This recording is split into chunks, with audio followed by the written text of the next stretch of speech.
service. Yeah.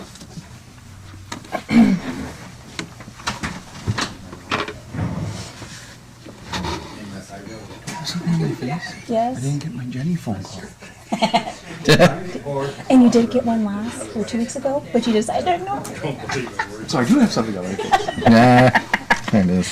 We talked about I was low tiered because there was a judge and your daughter that called you at the same time, and then so just like bookended by people who get top billing.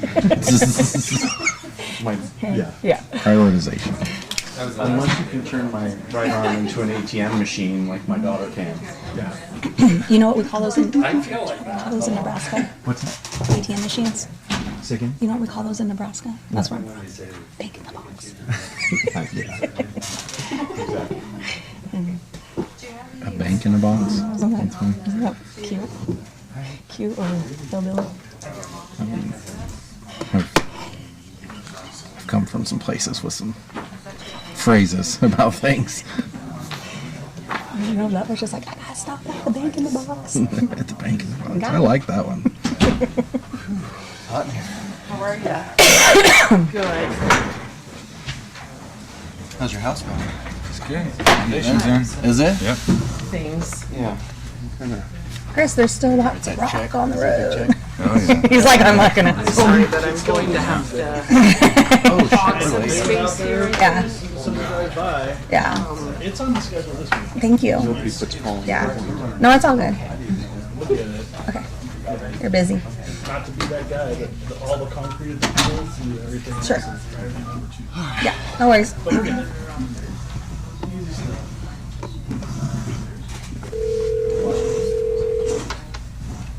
Oh.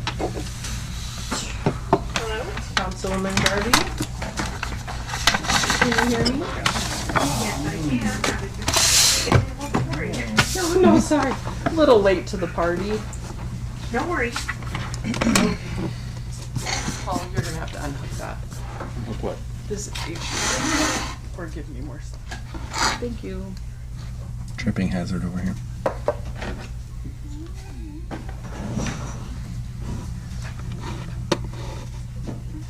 Is there a... Did blink.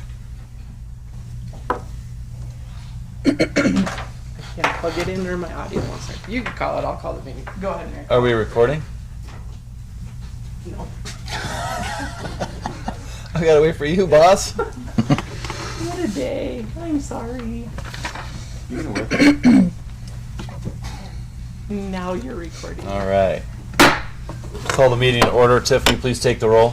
Councilwoman Garvey. Present. Councilwoman Workla. Present. Councilman Brennan. Present. Councilman Harjo. Present. Mayor Sykes. Present. Let the record reflect that we do have a quorum for Tuesday, June 24th, 2025. We're going to run down to recognizing persons in the audience. Would anybody like to get up and speak for 3 minutes? Dennis, come on. Well, this will be a little different. I usually come here asking for something, but not this time. We finished our construction on our addition to the school. We did renovations. We had a 25,000 square feet. It's all done. Now we just need to put all the desks and chairs and all the equipment we need to put in there. But what we like to do is invite the city council and all the department heads to come over and do a little walkthrough through the facility. Probably many of you haven't been in there. Probably not even in the original part. So we made a lot of changes and everything. Got some great programs coming in to that facility. We added a nice sized gym and everything. So we want you to come. So I have invitations here. It's August 8th. It's a Friday at 8 o'clock. Or I mean, excuse me, at noon, not 8 o'clock. Noon on the 8th. Okay, and if you could just call Aaron Hartman, our marketing director, to RSVP that way we'll have a good count of who's going to show up. So who gets this? Thank you. Okay, but thank you for all your support. Because of your support, we're able to do these type of things and provide new facilities and new programs for our students. So thank you guys. Thanks, Dan. Thanks, Dan. Come on down. Are you up too? Sorry. Oh, no. No.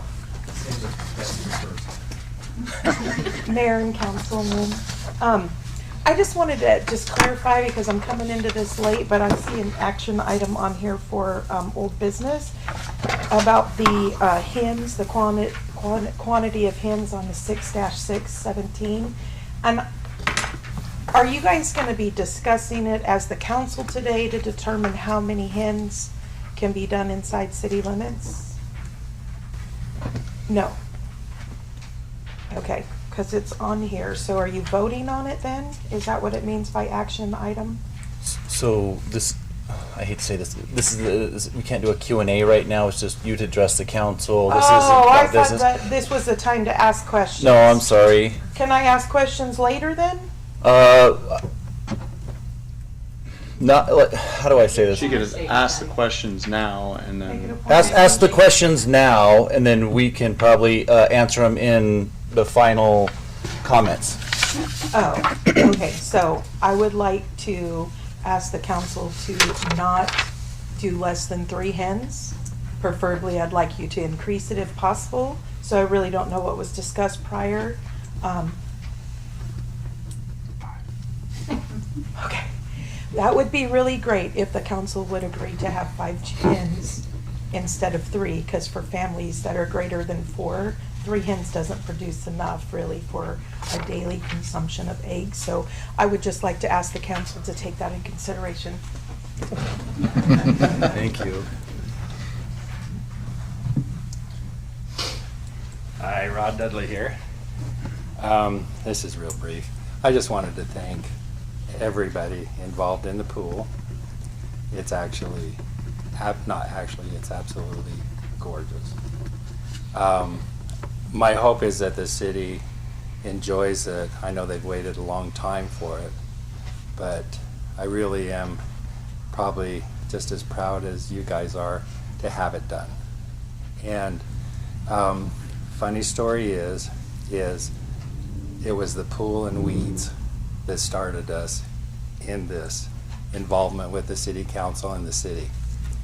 Thank you, Becky, for following up on the weeds that we thought were horrible next to us in the house that was next to us.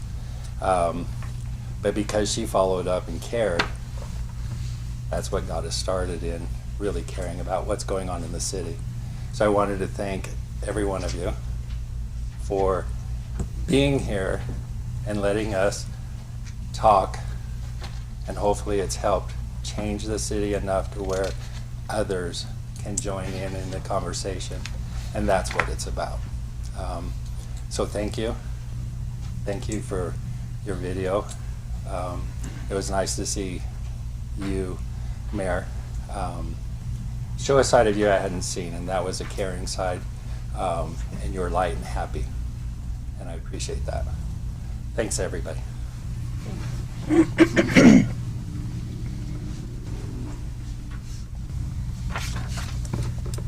Okay. We're going to run down to conflict of interest declaration. Oh, sorry, presentation. But council, I forgot to mention that we're going to take this off the agenda.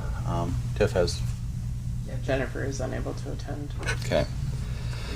And then council, if you allow me to do old business, just to have the gentleman get all your questions answered by the gentleman for old business action item number 1. If you'd allow me to move that to right now, to help him out. He's got I do believe his 10-year-old has a birthday party, and we didn't know how long this council meeting was going to last, so we were trying to just see if we can get him. Have you ask all your questions, and so he can go do his birthday party. Is that copacetic with the council? Yes. Yeah. But you'll make your decision back in old business. Okay. Yep, that's great. Okay. Do I need a motion on that, or is that good? Or are we copacetic? We're good? No, that's fine.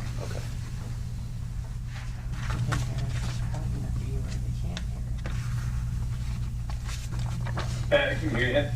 Mike, David, you can hear us? I can hear you now. Oh, perfect. Good. Okay. All right. Welcome to the meeting. Council, Thank Mike and David with Idaho Power are on Teams. They're online to address any questions you guys have regarding the easement for old business. We can hold the voting if you guys would like till we get to old business, but for sake of time, if we can answer the questions with them, so. Okay, floor is yours. So council, what questions do you have for Mike and David? Mayor? Councilman Brennan? Just to confirm, this is an easement of land in, how do I say it, perpetuity for ever, basically, with no end on it. If I understand right, Idaho Power wants to build on it, and it's not just like a road easement, and there's no financial. That's correct. And there's Currently, it exists already in this location, and their request is to expand out 60 additional feet for upgrade of equipment. Correct me if I'm wrong, gentlemen. No, you're right. So yeah, I might just jump in. This is David real quick if I can. So the new sawmill station is just to the south of that solar farm there, the property included with this easement request. This is basically part of that project as well. So this is the new transmission line that will be feeding that station from the north. So basically, we have an existing 69 kV line there currently. With the new station, the growth out there, that line's going to be upgraded to a 130 kV standard. So that being said, I mean, we're talking, you know, a little bit larger structures, larger conductor, all that stuff. So with our operational clearances and some of our internal standards, it's kind of dictating some more space in that area outside what we currently have, if that makes sense. yeah. And it's also to help us improve kind of the switching around that solar farm as well, and to the north and south, so that we can isolate those line sections coming out of the station. So that's kind of what's dictating some of that additional space in there. That helps answer any questions. Is the current footprint of the land that you have, is that owned by Idaho Power or a land lease from the city? Mike, you want to jump in there? Currently, I believe we're strictly on the Wheats property there. This is right at the edge where the property boundary is. So we're just extending in the everything right there with the city. Trying to drive, guys. I'm not tracking that answer. Are you leasing land from Dan Wheats? Yes. Okay. You're leasing land from Dan Wheats, and so the property immediately to the east is city-owned land. Correct. I had it in the spot. So it's right here. This is the property that they're currently leasing, and this is city property, and here's the property line. If that makes sense. And Mr. Wheats has plans, although not, as far as I understand, not going through city council or city hall or anything, to build a road there to go to the north up to Sunset Strip. The concern on the city side, Councilman, is, sorry, Mayor, is it was identified this area, or the blue line, so to speak, or the dirt gravel road was identified in the city's master transportation plan that was just recently adopted late last year, may have been the first part of this year. It was February of this year. As a future truck route on our plan. So that was where staff kind of pumped the brakes and identified. However, there are several hurdles for us to make that a truck route realistically. We don't own these parcels of property here, so we'd have to get permission to put a roadway through it. The original idea, I do believe, Chris, correct me if I'm wrong, Mayor, was to go over the railroad tracks. I find that to be probably a difficult stretch for us. And then to turn out onto the two-lane highway of Sunset Strip with large trucks probably isn't going to be in the favor of ITD. But those are just my Or quick UP. thoughts. So I think on the city side, we probably really need to get to work on a revamping of that truck route if that's how we would like it to be. I feel like I need a more current and up close, maybe like a drone shot to compare where the current Idaho Power land lease is at compared to where the road base that Mr. Wheats has put in. Although the truck route may not be in our future, I don't want, it's hard for me to like get the whole picture here. I don't want to grant a lease if it totally ruins a private property owner's goals or ambitions for his own rights and access. So like on that picture I can't see where his road is that he's. Well, he doesn't, Mr. Wheats doesn't own this roadway. This roadway would be city access at this point. We're talking. We're running an easement on this road just for these guys to occupy the solar farms. And the road he's put in is further south, right? The road Right there. The road you're referencing with Wheats, it's down in here off Elm Crest, which is. Could you zoom out just a little bit? You're Can really. I catch that hole? The navigation is getting difficult here or further in. There, move it. Just grab the image and pull it down. Yeah, that's basically it. There. I don't understand the whole big picture thing. I know like our goals, but Mr. Wheats wanted to connect all the way to Sunset, but the city has not outright approved that, and it's not his land. And I do think the city council needs to consider part of that roadway would also lay on a landfill that we're currently trying to put into closure. So you'd have to increase the sub base and pass all of those inspections as well to make that a truck route. Mayor. Councilman Harjo. I guess one of my questions is Idaho Power limited to expanding strictly to the east from that property, or is there an opportunity to expand to the south and not impede farther to the east in just redesign of what the future build for that area would be? It's really not possible, and the reason that is because it's kind of in and out of that substation at the solar farm. I don't know if you guys have the imagery or the easement document there, but basically, I mean, our only option is for to drop into that station, right, without getting outside of our line alignment, is we have to have something to the east to swing that conductor out and tap that new line coming in. And it would probably make more sense if I drew it, but it's not really feasible to add additional structures to the south. It would create more conflict with getting the conductor in and out of that existing substation ring. Understood. So 60, this is Mayor, 60 feet doesn't put you on top of the road, does it? No, so there's an No. exhibit Oh. in the easement. Okay, I got you. So it's 60 feet going east off of the property line, and then 130 feet south. And so that's on that little bit of an incline there, and that's why the road, what is currently there, is to the east of where this will be. If that makes sense.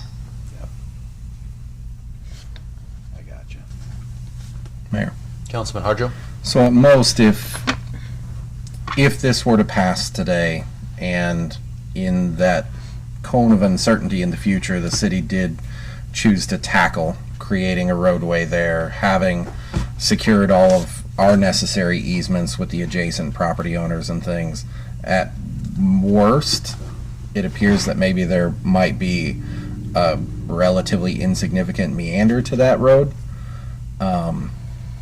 Obviously, at this juncture, we have it identified as a future truck route, but we, at this juncture, also have nothing tangible in terms of plans, engineering, agreements, and so on in place.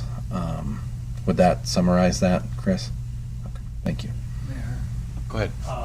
So to just kind of add on to the ITD and the rail line, we would have to get a rail crossing approved. Right now, that's going to be extremely difficult. So when we did the master transportation plans, we looked at two alternatives. We looked at the straight alternative to Sunset, and then we looked at one that went to the west and connected to bypass. So we did kind of give ourselves two options on that. Like I said, this one, if it happens, it's a long ways out, and there's a lot of hurdles. But we still wanted to make sure we brought it up, and the council was aware that it is on the master transportation plan. And then we pretty much quantified it going through the new 273 getting out to bypass, right? Which would be a lot easier because there's a road out there-ish. There's existing road, and there's no rail crossings required. The rail crossing exists. I think the negotiation on the additional property outside the 276 would be with BLM. Correct, because it goes across BLM lands. We have one more to negotiate with, but it wouldn't be as complex. Mayor? Councilman Brennan? And why is this a perpetual easement rather than a land lease? We run all our lines through easements that run in perpetuity.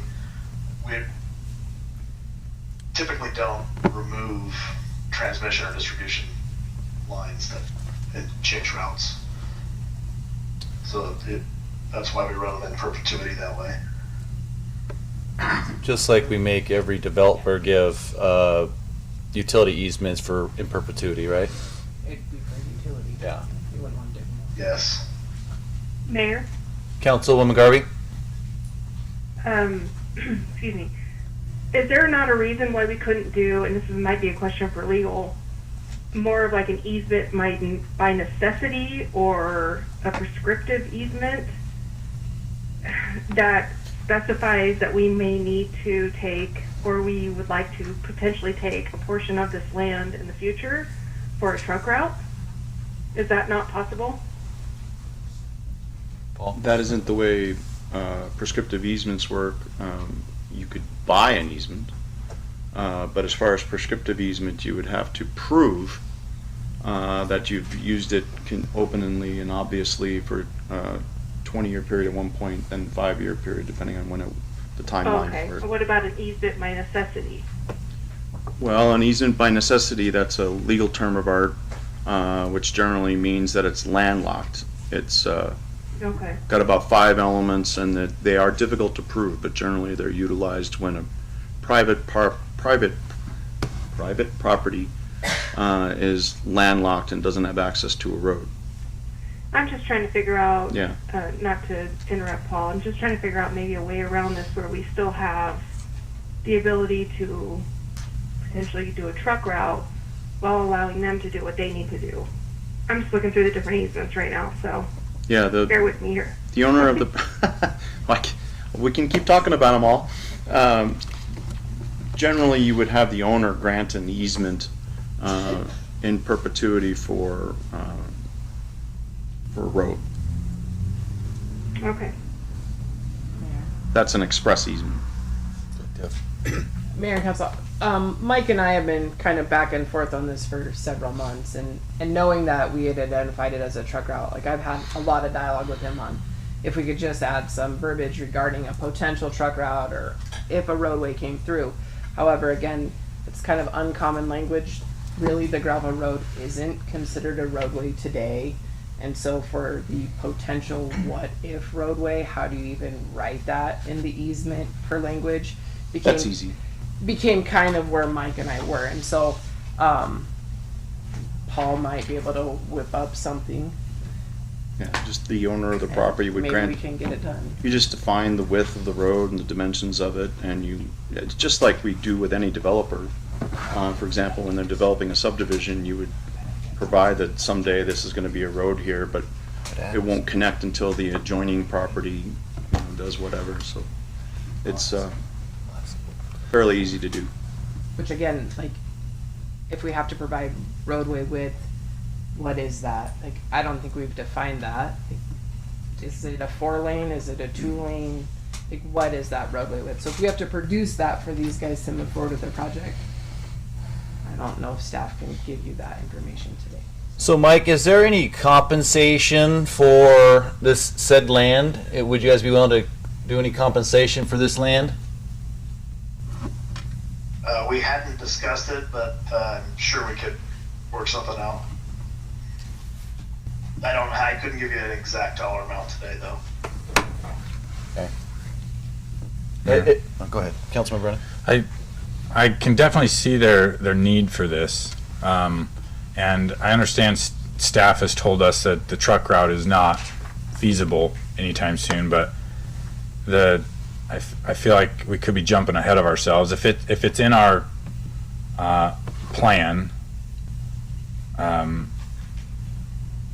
feel like we would need to come together as a council and amend that plan before we just give away the access point. I don't know. I'm kind of thinking out loud. If I could just jump in real quick, I had been looking at this knowing that you have your potential for the road in this area, and this particular location's on somewhat of an incline or a hillside right there. Again, I'm not an expert on roads and building roads, but I would think that you would have to do some pretty serious excavation to have a flat road if you were that close into that easement's going to be on the hillside there. And even the way, if you look at the imagery right now, it sort of hugs that hillside, and we would still be west of where that road is currently, if that makes sense to you. It does. So I just felt practically speaking, I just couldn't imagine that you would excavate that far over into the hillside and that close to the property line. Not that you couldn't, but it just seemed like it would be more feasible from a layman's point of view to stay where it's flat and kind of in where it currently is, maybe. And following up on the mayor's question about, maybe some financial payment for the land. Again, I kind of keep thinking out loud here, but instead of just a direct financial payment, what about some type of contribution in kind? Idaho Power has a lot of access to probably dozers that they could help us start pushing the road out to the west, creating when the time comes, contributions in kind to get us quicker, faster access out to Bypass Road.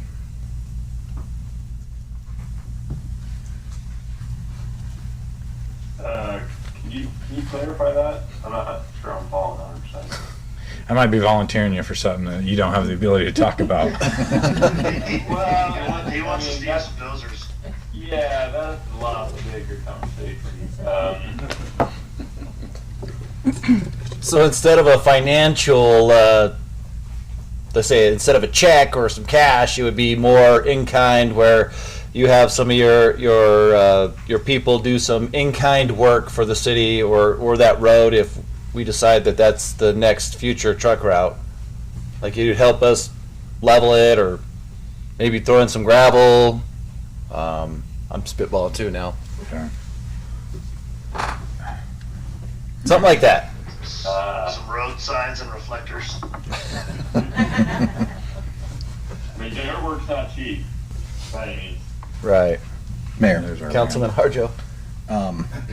This part of the kind of preliminary negotiation of what compensation might look like was very good and informative, obviously.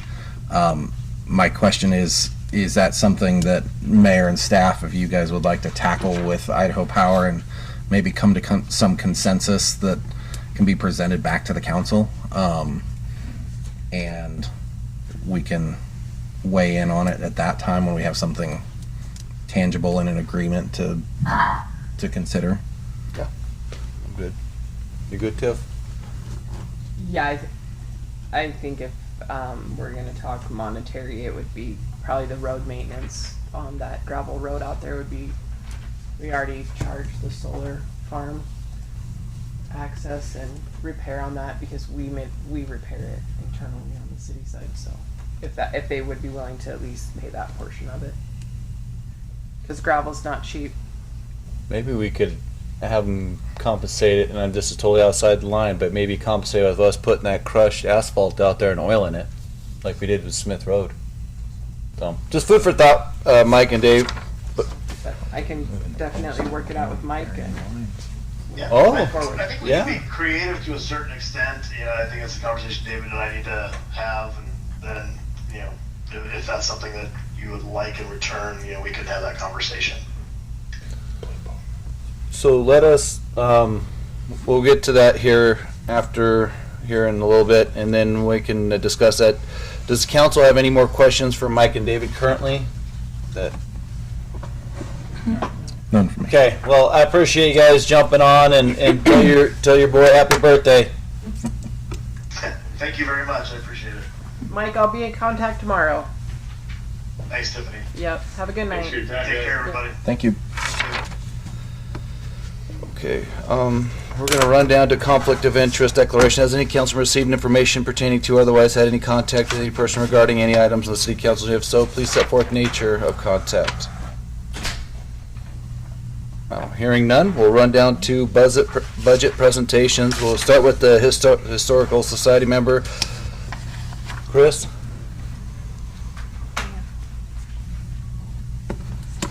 Thanks, Chris.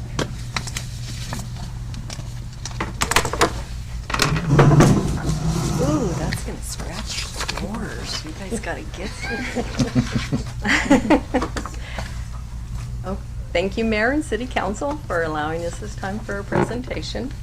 This is our new director. Hi. Tamia Cothran. We also have board members Stephanie and James in the back from our board. We just kind of wanted to tell you a little bit, you know, what we try to do is promote the Elmore County history. That's what our goal is. We try with elementary kids. We have now started getting some homeschool kids too. So that's very interesting, some of their questions that they've got. We do a lot of research for family history. People that have come here that their grandparents were here want to know, and different ones like their houses that they lived here 50 years ago. I know where they lived. She doesn't know where they live, but we can do the history on that type of thing.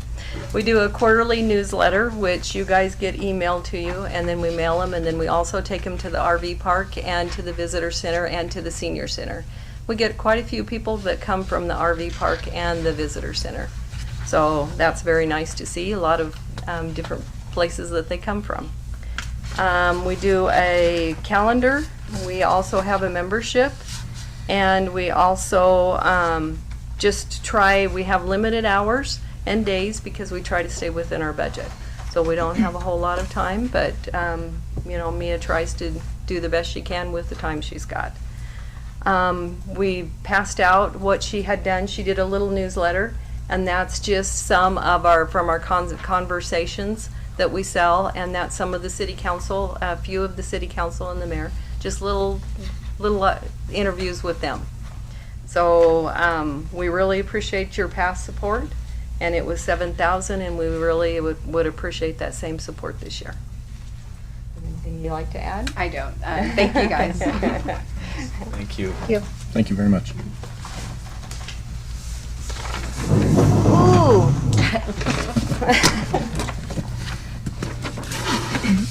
So we'll run down to Treasure Valley Transit, Terry Lindenberg.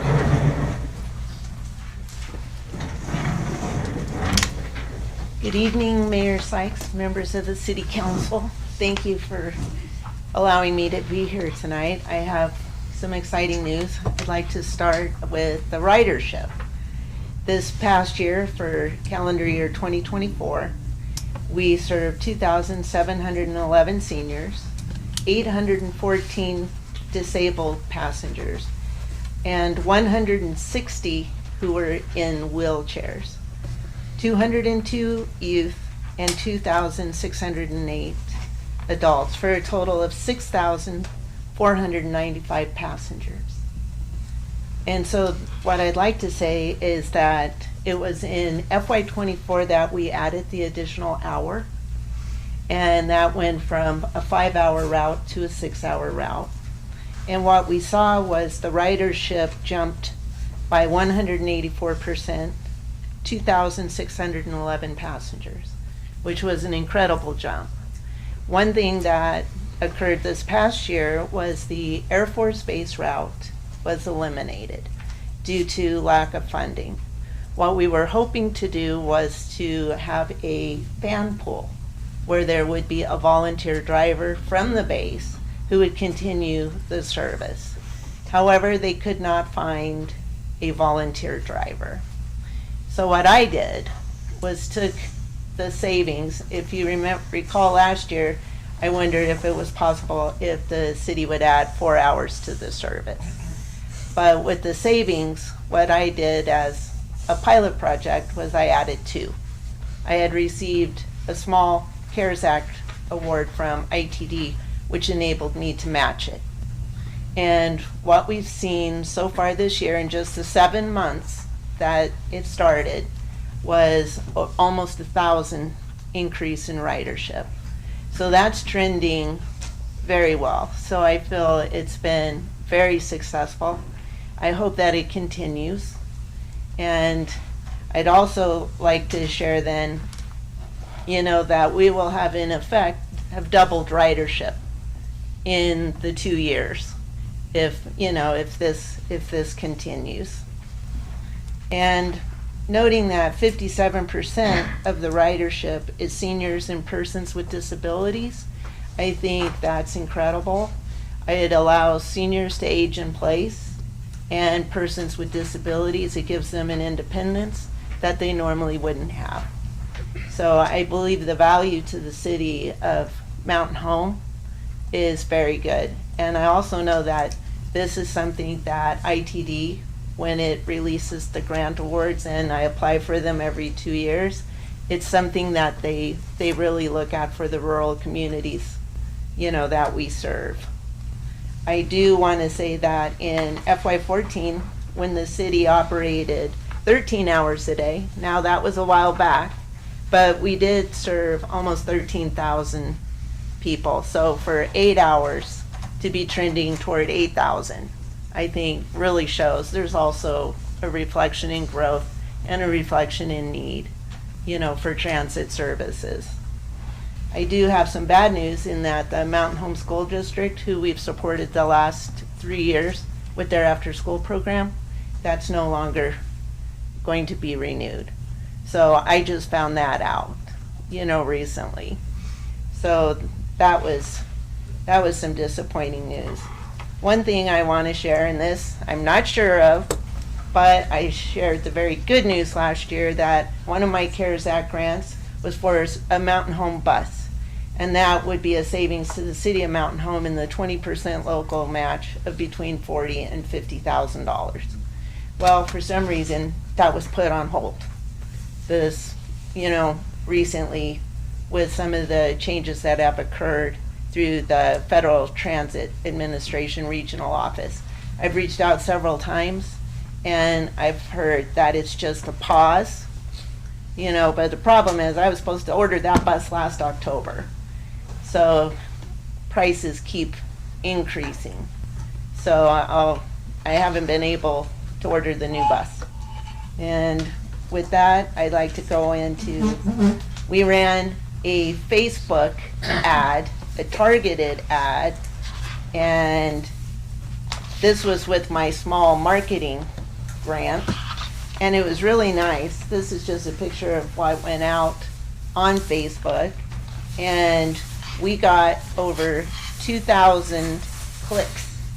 That meant those who saw it, and it was targeted to the zip code, specifically here. So that meant that people that saw it, 2,000 actually clicked on it to find out more information. So I feel that's positive. And then I would like to talk a bit about, I've shared this before, what TVT provides for the service. We do all the administration, all the reporting, and there's a lot of federal reporting. I will say that we do that. We provide all the operations and training, the HR, payroll, everything. We employ 2 local drivers, Beth and Carl, and we buy the fuel here. You know, we provide our tires. You know, so we feel there's definitely an economic benefit to the residents who use the service in, you know, going to local businesses as well as, you know, the grocery stores and other services, medical, etc., that they need. So, oh, and we also provide the, you know, the dispatching. And this is done where anyone can call and request a route deviation for the 8 hours of service. And that happens a lot, especially with seniors and persons with disabilities. We're able to deviate off the route, pick them up, and then go along the route. So we provide backup drivers, and this has happened because one of our drivers had to up and move within 2 weeks. It's always hard to find drivers and have go through all the training that's required. So we have to bring somebody up from Nampa, which we did until Carl was hired. Also, when the bus goes down, we have to bring a backup bus up, and we provide that as well. And then I had the very good news about our new technology from another grant that I was awarded, and I have discovered this year that technology does not necessarily go off as planned in a timely manner. We have what's called automatic enunciators, where the bus is supposed to tell everybody on the stop. The drivers normally did this, but it's to automatically do it. It was not doing it consistently or where it was supposed to. We have new automatic passenger counters, which were supposed to enable us to know when people got off and when they got on, so I could come to you and say, this is how many people went to Walmart. This is how many people got, you know, not working right.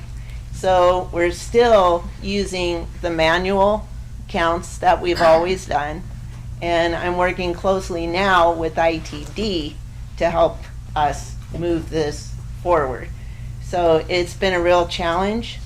We've had problems with Apple regarding our app, because our app is, quote, in development, and then they said they didn't like the name that we were going to use, Idaho Rides, so we had to work through all kinds of stuff there I won't even go into. So this has been a challenging transition this past year, so I'm hoping for more success the next time.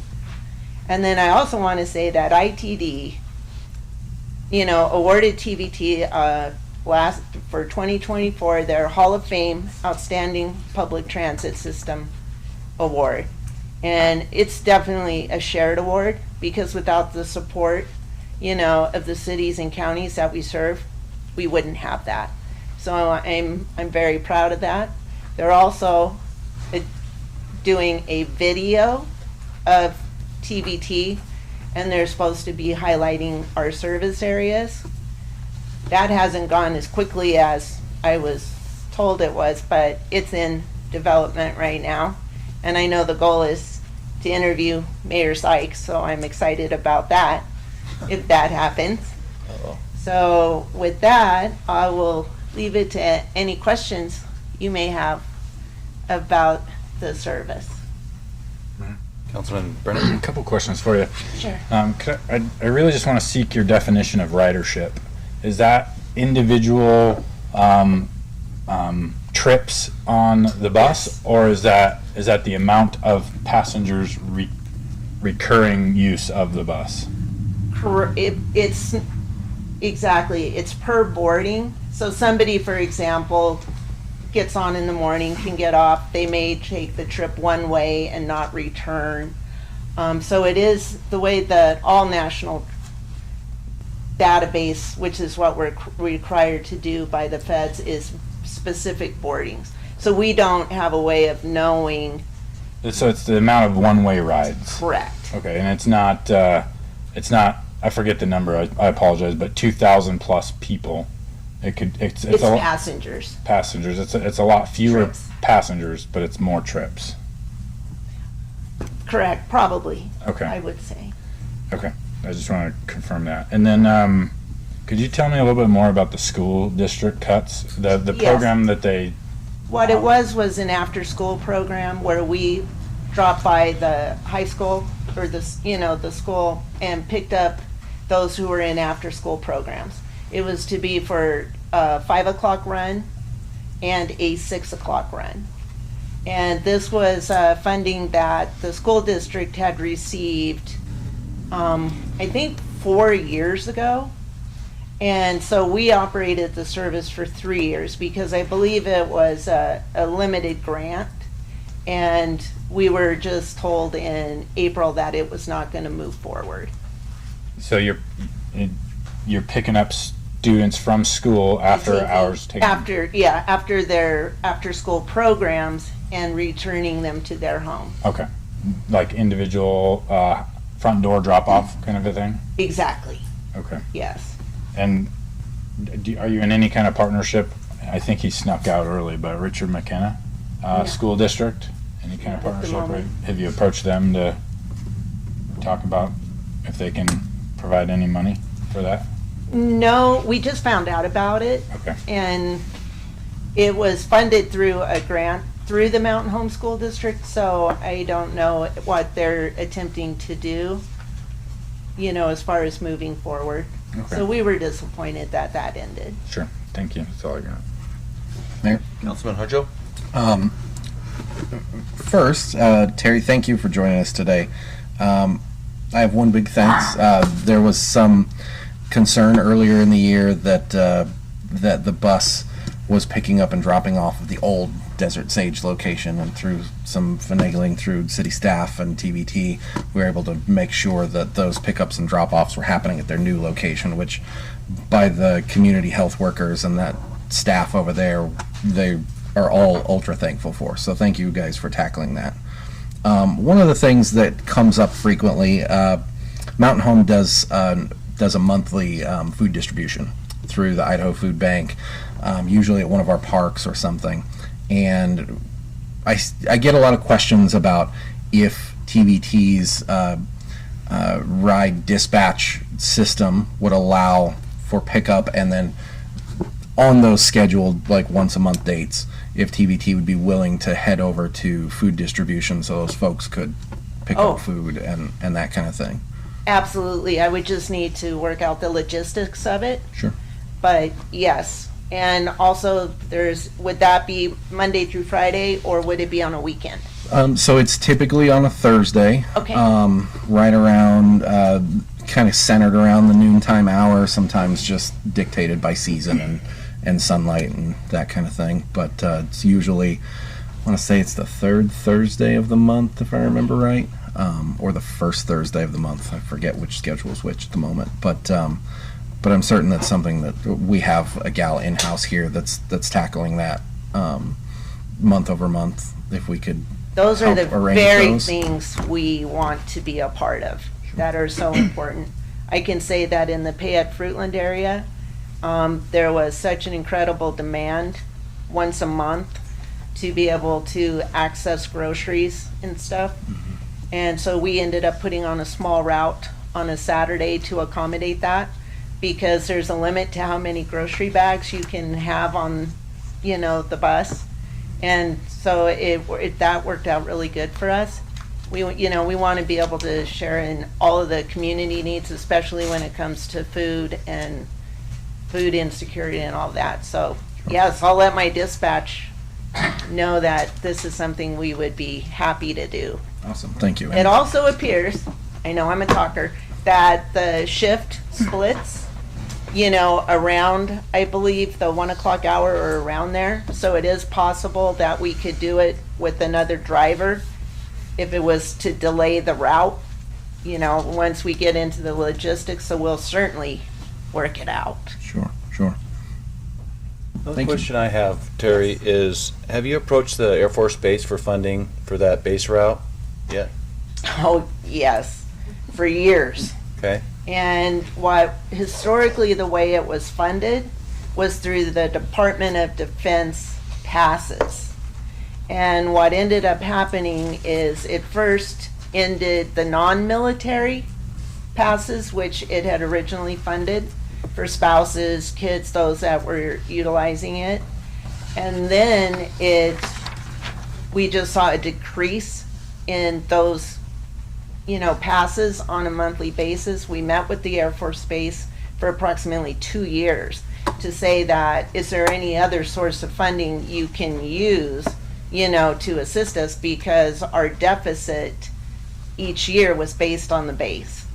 And that's when I had thought that the van pool would work, because then we wouldn't be utilizing driver wages, it would be a volunteer. We were willing to provide, a van. We thought that was really a solution, and the base had 6 months, of time to work that out.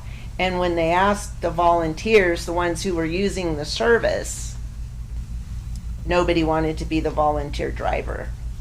So that was disappointing to us as well, because this whole service started 20 years ago when I received a call from Colonel Ritchie about the need for an Air Force Base route. So we had hoped at least in a van pool atmosphere it would work.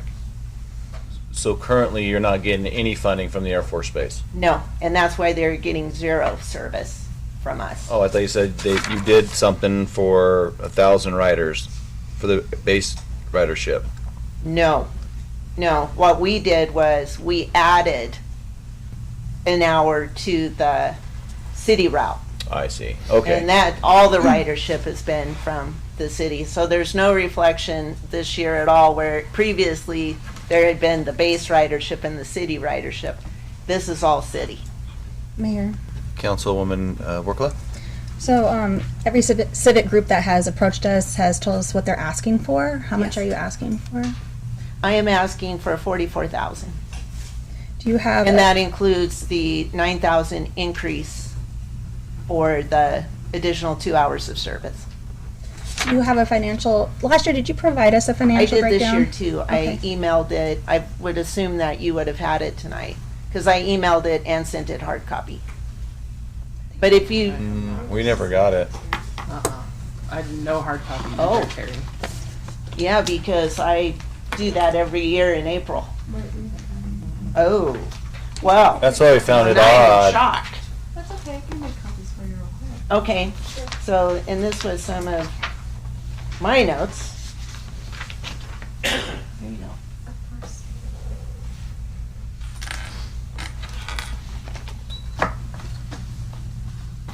Okay. I'll see what happened there, because that's why I do both hard in the mail and by email every, when I send them out in April. Yeah, I didn't get So- nothing. Oh, well, that's a shock. I talked to your admin. All right. Anything else for Terry? Okay. Well, thank Okay, you. if you have any further questions regarding that information, please let me know. Thank you so much for your time.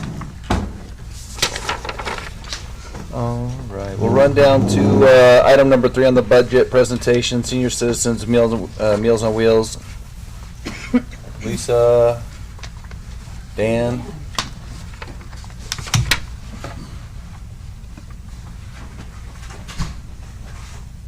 I brought cookies. They got nuts in them, so be careful. Thank you. You're welcome. Thanks, huh?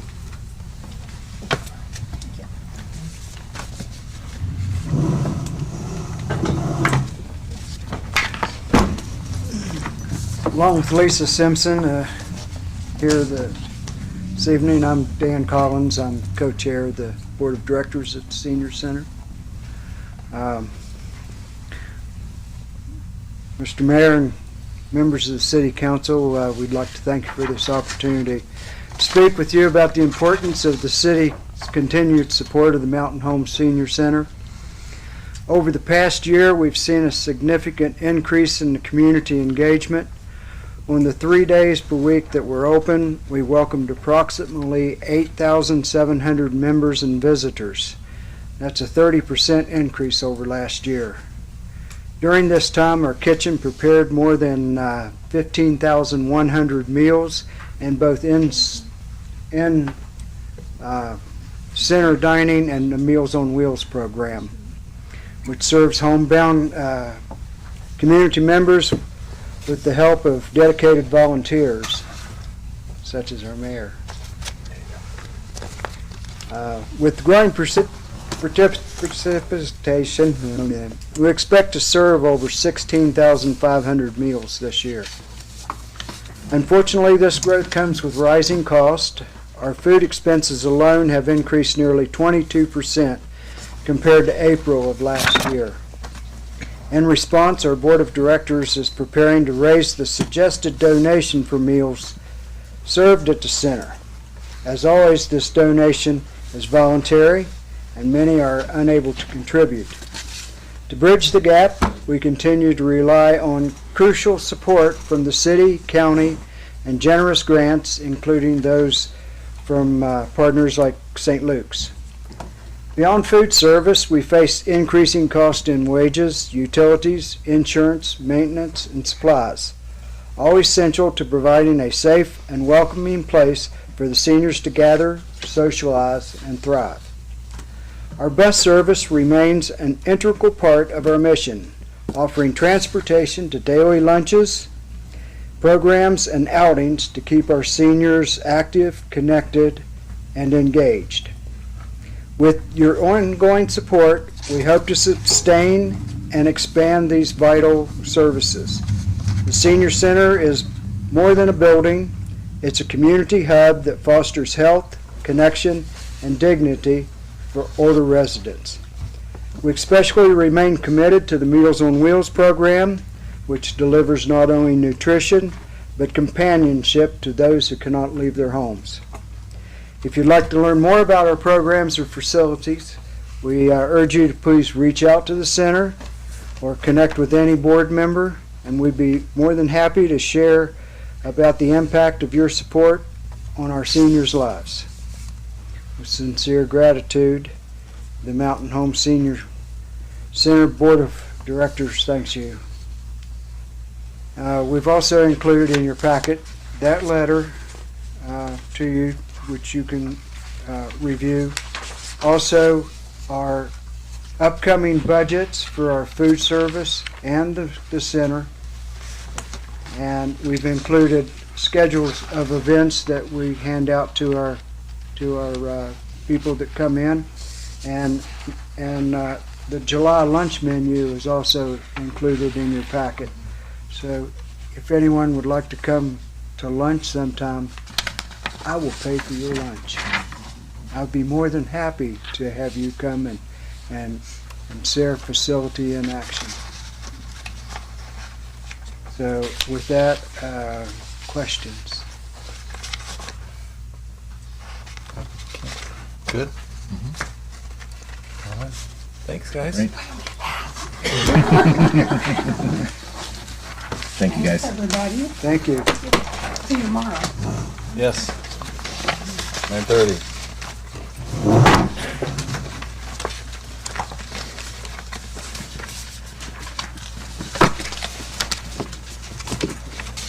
All right, council, we're gonna run down to the consent agenda. Is there anything that we need to talk about, pull A through I? Anything you want to changed? Any more clarification on anything on the consent agenda? Mayor. Councilman Harjo? I was able to have a discussion with Chief Moore and Brian Reed earlier today regarding item E, the approved emergent service agreement. They have a memo for us.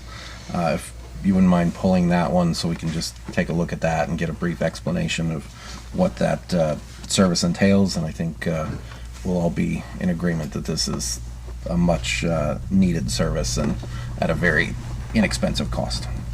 Copy that. Okay. Anything else, council? Councilman Brennan? A follow-up, Councilman Harjo, you said pull the memo? Are you asking to pull this from the agenda? To pull this for discussion, so they can present the memo Okay, sorry. and a brief discussion on that. Okay. Also, Mayor, on item F, there's a highlighted section about fiber in the final plat. Is there any information city staff is looking for council for like an answer on that? Chris.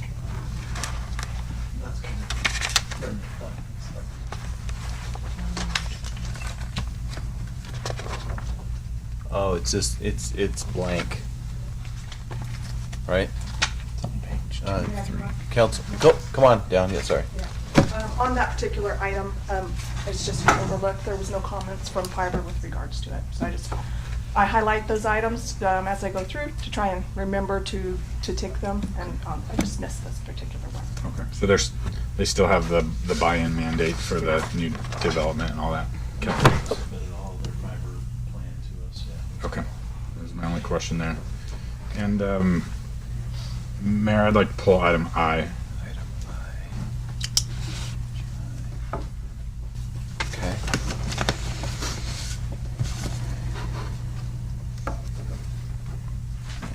Okay. Okay. Council, anything else? If not, do I have a motion to approve the consent agenda as printed, pulling E and I? Mayor? Councilman Harjo? I'll make a motion to approve the consent agenda, pulling items E and I for discussion. Second. It's been motioned and seconded. Any further discussion? Hearing none, I'll call for the question. Councilman Brennan? Aye. Councilwoman Workla? Aye. Councilwoman Garvey? Aye. Councilman Harjo? Aye. Okay. We're going to run down to old business, action item, deliberation decision regarding Idaho Power's easement request. What do you want to do on this one, council? Mayor? Who wants to go first? I will. Councilman Brennan. I'm gonna make a motion to table this for further discussion with Idaho Power and city staff for maybe some kind of compensation or forgot the term I used earlier. Work like in kind contribution for this. Also give myself a little more time to really digest the request that they have. Second? It's been motioned and seconded. Any further discussion? Hearing none, I'll call for the question. Councilwoman Garvey? Aye. Councilman Harjo? Aye. Councilwoman Workla? Aye. Councilman Brennan? Aye. Okay. Run down to action item discussion, deliberation discussion regarding Mountain Home 6-6-17 regards to the quantity of hens allowed on one parcel of property. Council? Tiff? So, council, I know we discussed this at the last meeting, and I thought it was clean to come back. However, as I was working this up and I got with legal Schroeder, Councilwoman Garvey wanted to strike out A completely. However, there are residents within city limits who have livestock, and a horse can live a long time. And so if we omit that entire paragraph, then they are in violation. And so Schroeder recommends we leave it as a defense mechanism.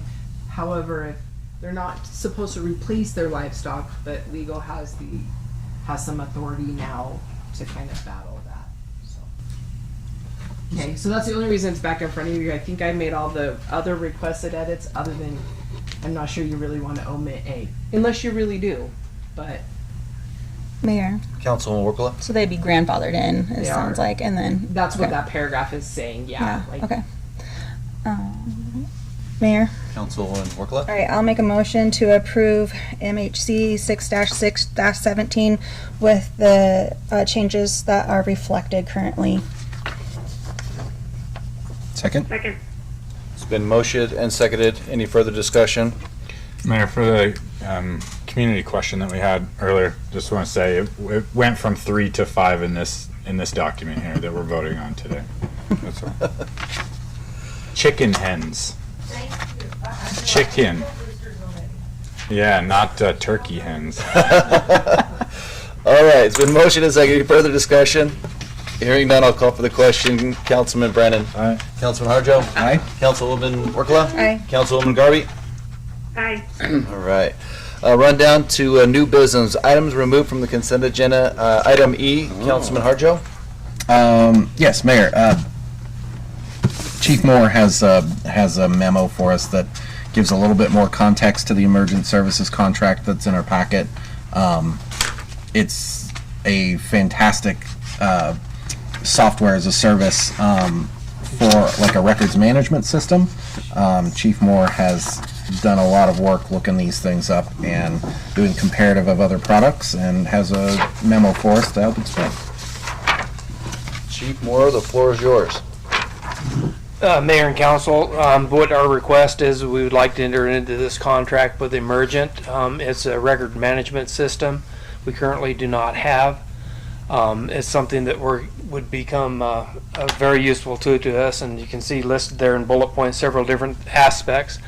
One thing that's not listed there, that it also has the ability to input the GIS locations of hydrants.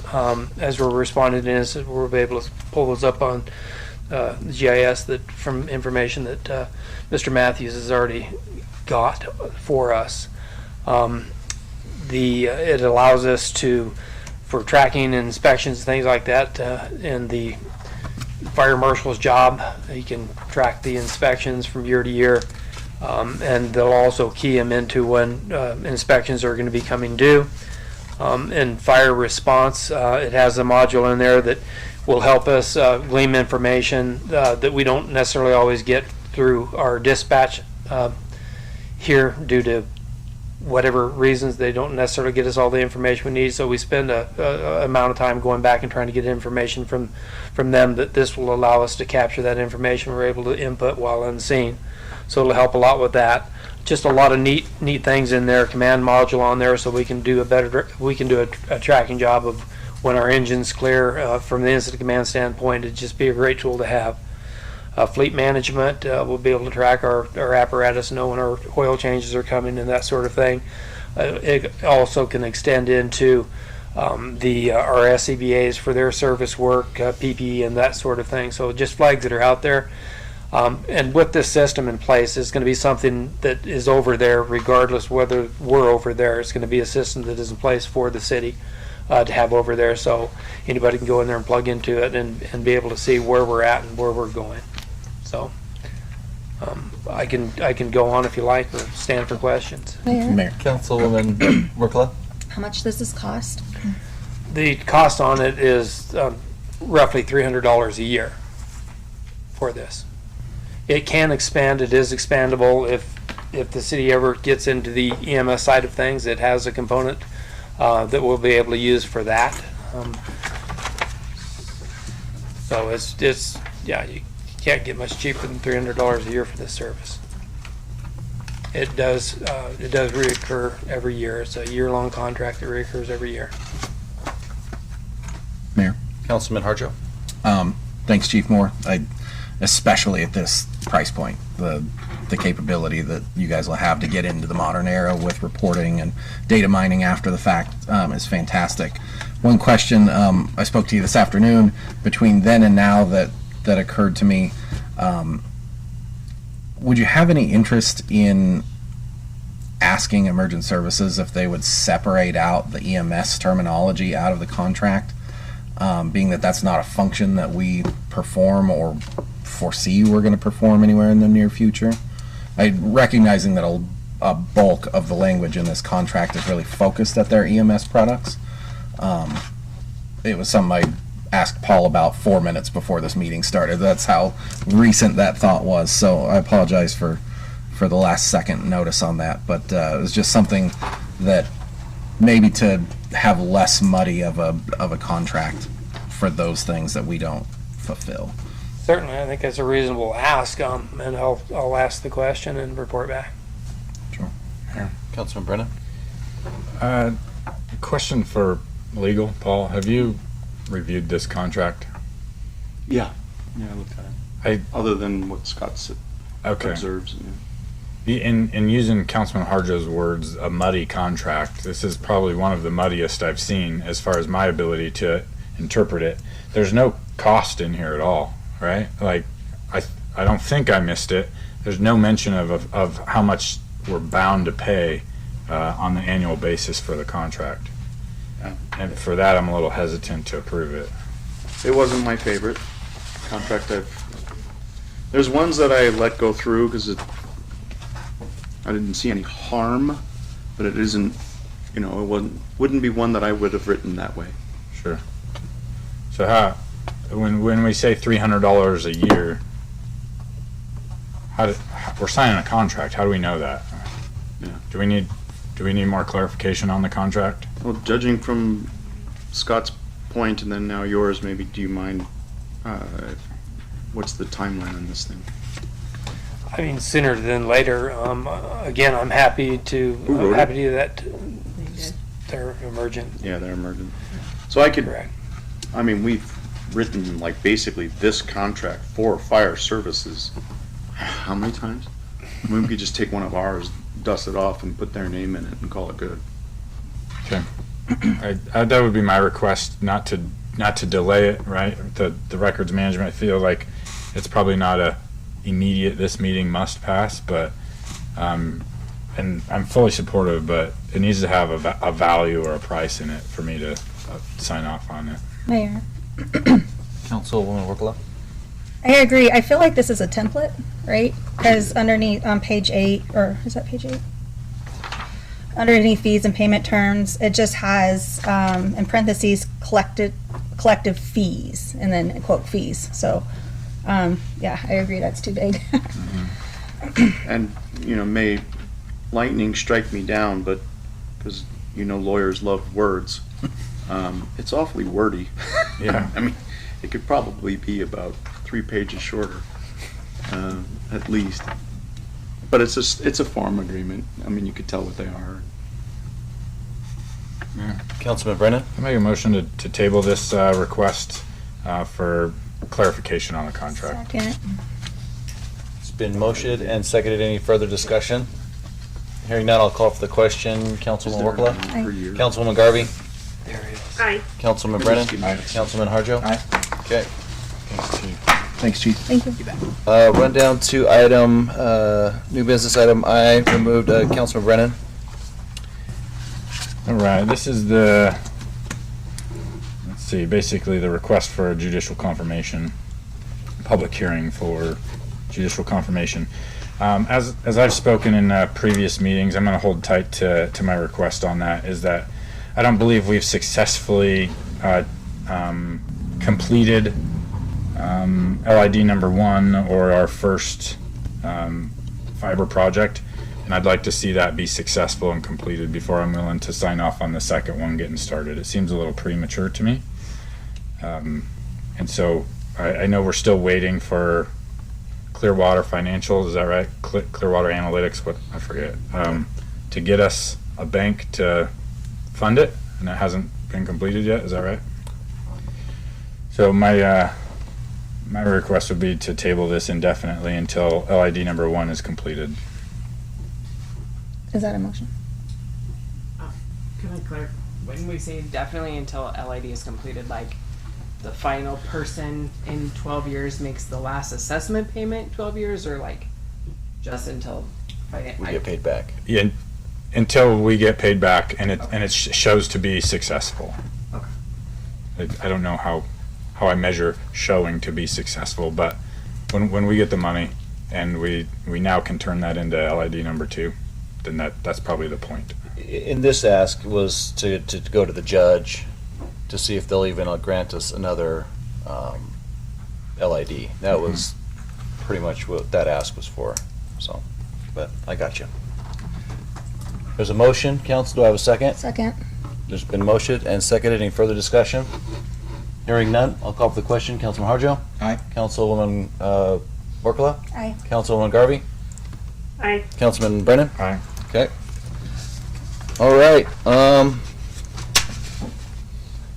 Meeting adjourned. Just kidding. All right. Tiff, the floor is yours. Oh, hi Dudley. Let's go. Oh, let's grab that. We're doing it together. We're doing it separate. We're gonna move Paula and Chris. Wow.